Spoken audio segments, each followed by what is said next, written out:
The idea behind the resilience index was really there to be able to provide clients, at risk manager, also at board level, with the information to be able to relatively rank a whole list of countries in which they may operate themselves or in which their suppliers operate, and be able to look at various factors, the fairly well-established factors in terms of resilience, things like GDP per capita, corruption controls, management of risk, and pull it all together into one tool that really gives them all that information they can look at and make informed decisions about what they do about the risks that they're exposed to or the risks that they could be exposed to in the future.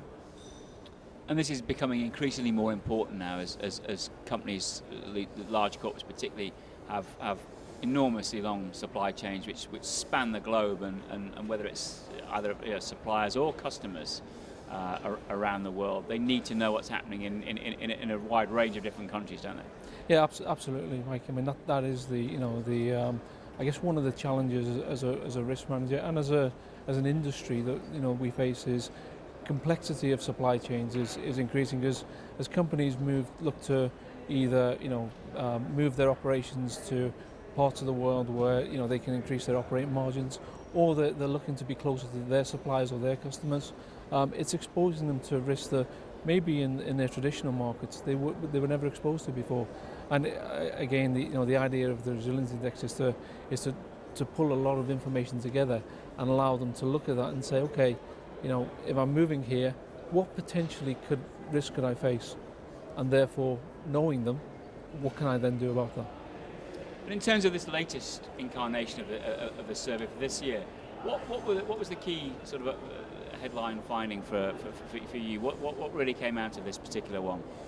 I think one of the things that it shows, and if you look at Europe in itself, relatively stable politically, good infrastructure, good GDP per capita. So we typically as a continent we benefit from those levels of I guess resilience. With I guess the thing that is probably common with the resilience indexes is that there's always opportunities to improve, and I guess that's one of the things that we're keen for clients to look at and say, okay, what could I some things are beyond their control, but other things are within their control.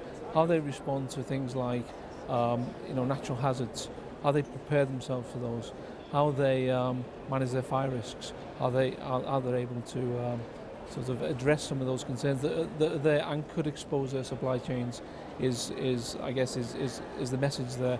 I think the big thing is that there's an opportunity for them to know those risks and to be able to do something about it. And we've seen certain territories around the world doing that. Taiwan is a great example, where it's got great infrastructure, where it's invested in things like its natural hazard management and in fire risks.